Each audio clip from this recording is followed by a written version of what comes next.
Joe and I went to Mar-a-Lago to meet personally with President-elect Trump.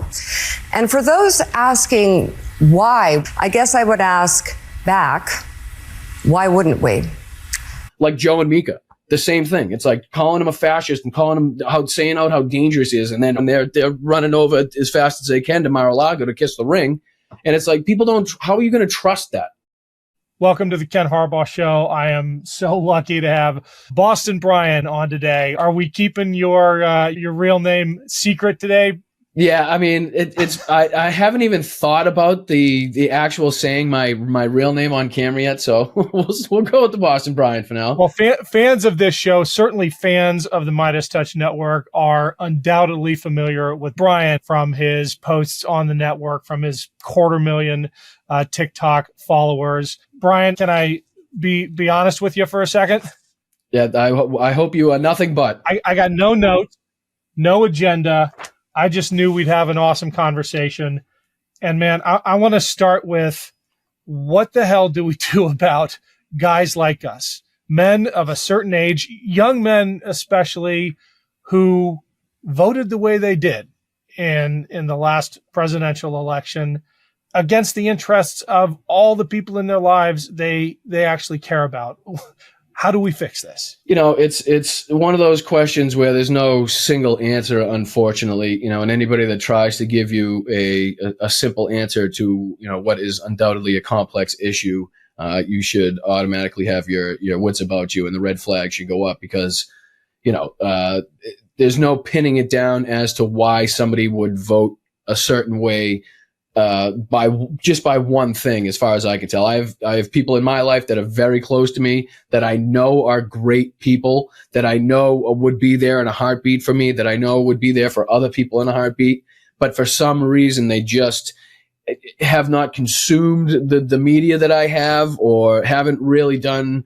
I hate the whole do your own research, and haven't done the research, because some people, you need to be qualified to do some research. It's not like, anybody could just hop on and, do your own research about the vaccine or something like that, because unless you know what the hell you're reading and what you're looking at, it doesn't matter. You have to be qualified to do research in some instances anyway. So it's really hard to pin down what made them vote that way. A lot of it, I think, is just simple, distrust and hate for the establishment. As ridiculous as that seems, it's just, I don't like who's in power. I don't feel like my life is going well. I don't feel like the government is helping me right now. And then the Republicans on this side are telling me that not only is the government not helping me, but the money that should be going to me, hypothetically, you know what I mean, is now going to these people. So they're giving the people that are now angry about what they're paying at the grocery store and at the plaza and at the malls when they're buying, Christmas gifts and stuff. They need some frustration. They need someone to take that out on. And the Republicans did a very good job of giving, people that were frustrated somebody to take their aggression out on, and a finger, somewhere to point their finger at. And it seemed to have the trick, and we didn't. We were talking about a million different things, and I think we relied heavily on what we thought was going to be an overwhelming woman vote, Rovember, and that didn't really pan out. But as you look at it, a lot of people are calling this a mandate for Donald Trump, which is objectively false as we look at the numbers now. So it's basically either a 50-50 split or even less at this point for Donald Trump. So anybody that tells you that Donald Trump has this overwhelming mandate and the whole country supports every single one of his ridiculous agendas, they're blowing smoke. Don't believe them. Look at the numbers. Look at the House. Look at the Senate, and look at the majority and the numbers in the actual election. So, yeah, a lot of the scapegoating you refer to is based on disinformation. I think it's undeniable that the economic realities that a lot of people are living in was a major factor in how they voted. But you talk about the Republicans giving them an excuse to exercise their anger about that and direct it towards people whose fault it was not, immigrants, Haitians in Springfield, in my home state of Ohio, right? The Republicans are great at creating scapegoats, at victimizing the most marginalized in our society. And there was this one graphic that was going around that showed just how much more likely you were to vote for Donald Trump if you believed lies about the economy, about immigration, and about crime. And it goes to this theory that this really was an information battle, and that if people actually knew the truth about what Joe Biden had done with the CHIPS Act and everything else, if they knew the truth about the direction inflation was headed, crime was headed, things like that, they never would have picked the serial. Well, I mean, it used to be, facts don't care about your feelings. This election seemed to prove that it was the feelings don't care about your facts. Do you know what I mean? Because it just, everything was reversed. And again, we kind of missed the boat on a lot of things in messaging too, because we kept, propping up the stock market and look at the economy's doing so well because of the stock market. Stock market's hitting record highs. A lot of people don't give a crap about the stock market. They have no investments whatsoever in the stock market. It doesn't affect them. That's not where the majority of the people are looking and living. You know what I mean? There are a few lucky people. There are people with the 401ks and stuff like that absolutely do look at the stock market and care where it is. But a lot of people just aren't as involved, and we kind of get sucked in as creators and as political junkies that we're in it all the time. So we kind of know, but as you go out to the supermarket, people are just they're just about their daily life. They might see a headline here and there. They might, catch the news for a minute or two, but they're putting food on the table for their kids. They're off to soccer practice. They're coming back and taking their son to hockey. They don't have the time, and they don't spend the time like we do, kind of getting into the ins and outs of this. So it's just kind of, whatever they hear and whatever they hear it, that's kind of what they believe. And again, the newspapers are terrible nowadays, especially where they've turned almost into like clickbait headlines, and then the truth is actually buried somewhere in the fourth paragraph that nobody ever gets down to. So there's a lot of things that we missed. I mean, it's unfortunate. There was a lot of, I think, overconfidence, and people thinking that we kind of had this in the bag because of Donald Trump's actions, because of the policies or not lack thereof that he wanted to put in place. And people just weren't paying attention. Not everybody watches the Trump rallies like we do. Not everybody covers that stuff. You know what I mean? They might see a clip. Like if great example was election night. If anybody was watching TV on election night, they saw the pictures that they were using for Donald Trump. They were back in 2015 pictures, back in 2016 pictures. ABC or Amazon Fire TV had, if you went to a screensaver, it was a little clip they would play about the election, and it was like the 2 seconds in Donald Trump's speech where he says something about America and he says it coherently, and they just kept using that part. And people tend to believe like, oh, he must always sound like that. The whole speech must sound like that. You know what I mean? They're not in it like we are. So it's tough to get across them just how crazy this situation is. I think you're right to remind us to think about the voter in the grocery checkout line, not reading the news, right? Because it's actually unfair to expect that of most American voters. You and I probably spend 8 hours a day thinking about current events, thinking about politics, thinking about all of Donald Trump's deficits as a leader. But if you got 3 kids, if you're a single mom, or even if you're not, you got a job and you have the day to deal with it. It shouldn't be a full-time or even a part-time job to understand the truth about our politics. And that is where I think the media is implicated. There has to be a better way to deliver the kind of information that can inform voters without requiring them to spend 8 hours a day like you and I do, parsing everything and separating fact from fiction. And there's not an easy answer here either, but it's the problem is I think we're trying to resuscitate a dead animal in the media. I really do. It's unfortunate. I mean, take for a great example, Joe and Mika. I mean, how many times did he go and lose his mind on his TV show about Donald Trump being a fascist? He's a threat to democracy. There's a clip going around now where he's at some sort of speech, and he's going 100% at Donald Trump, and I'm going to fight forever, and I'll never back down type of thing. And next thing fast forward to now, and they're running over as fast as they can to Mar-a-Lago to kiss the ring. And it's like, people don't, how are you going to trust that? You know what I mean? It went from the TV show that Biden used to love and Biden used to get up and watch. We all knew Joe Biden watched. And now it's like they went to Mar-a-Lago to kiss the ring after what they've been saying this whole time. Like, obviously they only care about their position in power and how close they can be to power. It's not about journalistic integrity. They didn't do an interview. I didn't see an interview come out of Mar-a-Lago. They didn't sit down and ask him some tough questions at Mar-a-Lago and then put that out for people to see. No. They went down there for their own personal pleasure, for their own personal sake, for their own personal wealth. And it had nothing to do with the country. And as long as they stay in front of the cameras and Donald Trump's nice and maybe he calls in every once in a while and they get those ratings, then they're all set. You know what I mean? They think where they're going to lose Democrats now, they're going to go pick up Republicans to watch. And it ain't going to happen. I can tell you that, Joe. See you later. Yeah. And I mean, it's an abdication of responsibility. If your main duty is to your bottom line, then I think you're missing the boat as a journalist. And I think that's one of the failings, the lack of spine, the lack of consistency. I take some pride in the fact that our network is going to stick with its guns. At least you and I are. There's without a doubt. I mean, there's no other option in my book, as I was explaining to you before we started recording. World War II is my passion. That was my hobby. It was, what I do on the spare time. If I have any spare time, I'm watching. It's funny. I grew up wanting HD TV and 4K. And now that I got 4K, I'm watching black and whites. Makes no sense, but that's what I do. I've watched every documentary, World War II film, book. I mean, anything you could possibly think of, I've sunk my teeth into.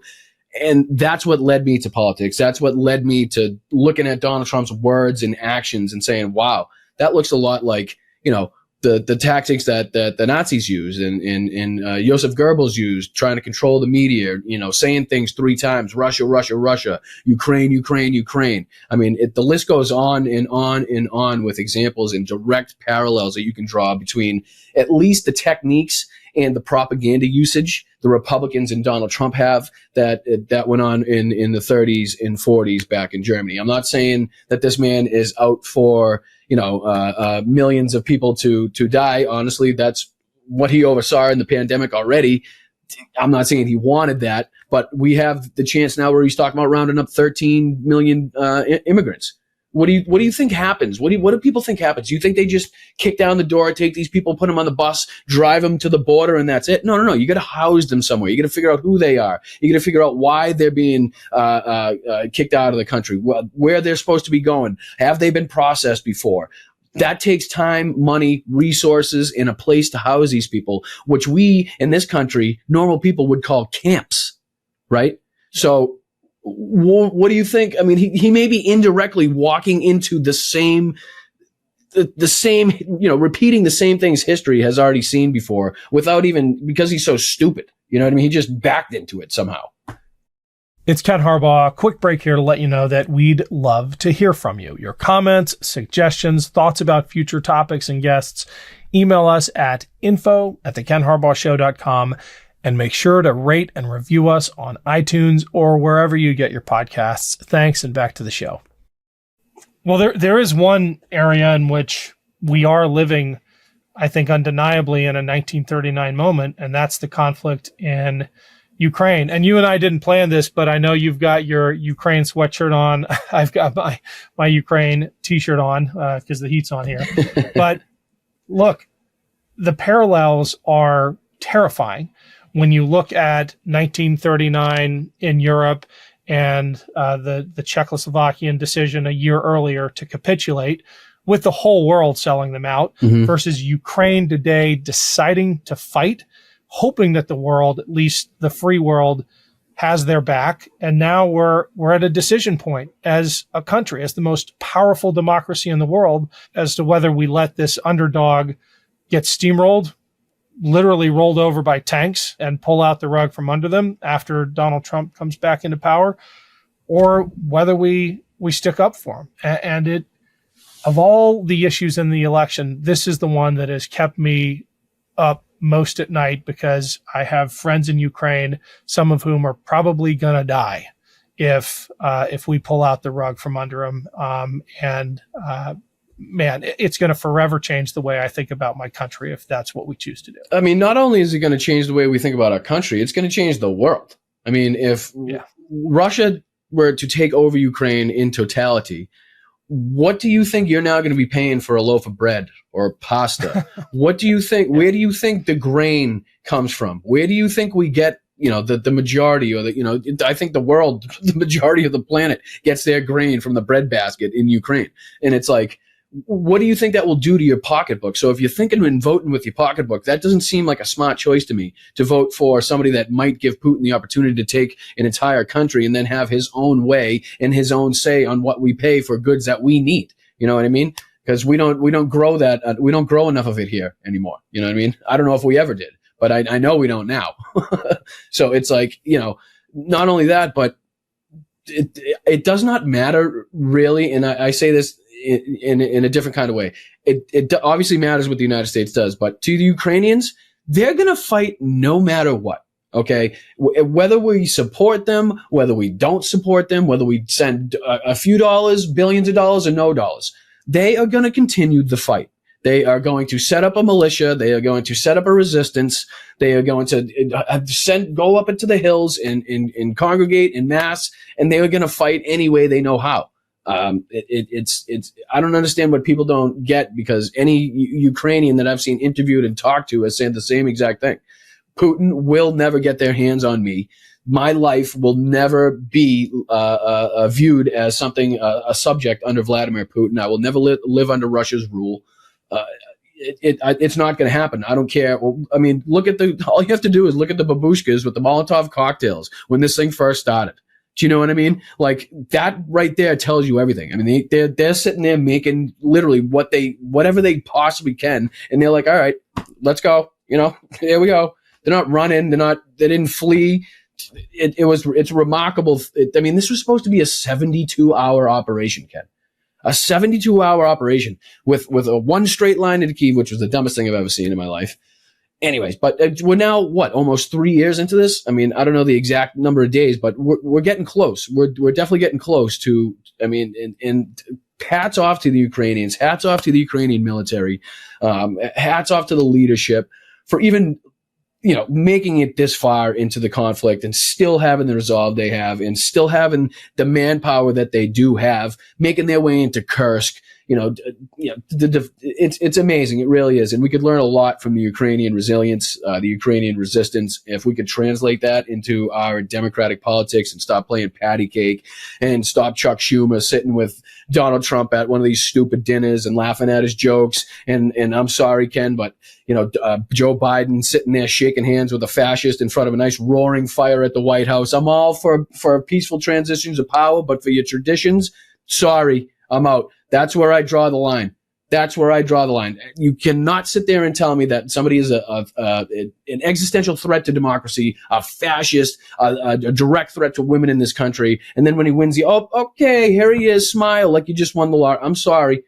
Call me out if you want. That might piss some people off, but that's how I feel. I think it's ridiculous. I think it's a stab in the back. And I think that, it sends the wrong message to the entire country again. You know what I mean? It makes us look like a joke. It makes us look like, that guy was just, like Joe and Mika. The same thing. It's like calling him a fascist and saying out how dangerous he is, and then automatically going down to Mar-a-Lago. And I know Joe's in the position where he's the president and he kind of has to, walk a fine line. That's why I say peaceful transition, fine. Whatever your team needs, fine. But as far as shaking hands and sitting down in front of a nice roaring fire with a smile on my face, you lose me. Sorry about that. There's way too much at stake. There's way too much going on right now.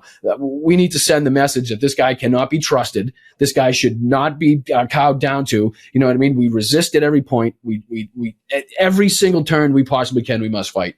Whatever that takes, whatever that means in any regard. Well, I think that resistance is gonna be a grassroots fight for at least the near term. And of course, when we say that, we both mean emphatically nonviolent, but there are nonviolent ways we can make it very hard for Donald Trump. The power is with us, Ken. The power is with the people. Like I said, if we use our constitutional right to go out there and peacefully protest, march, and show these people that, look, all it takes is about a week of us not going to work in this country, and these companies will be hurting. Okay. These companies will definitely feel it in their bottom lines. If we don't go to work, the 1%ers don't make their money. The corporations don't make their money. So who makes the power? Who has the power? We do. Somehow they make the money.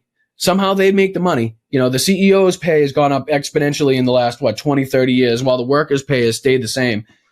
So it's time now to use it. I think we're out of options. We lost the battle at the poll, and now we can only use what we have left, which is our voices and our right to peacefully protest and show our government, we mean business, and that we're not going to stand for Matt Gaetz as AG, Pete Hegseth as SecDef. I mean, some of the most ridiculous people, some of the most comical, ridiculous picks for any cabinet that I've ever seen in my life.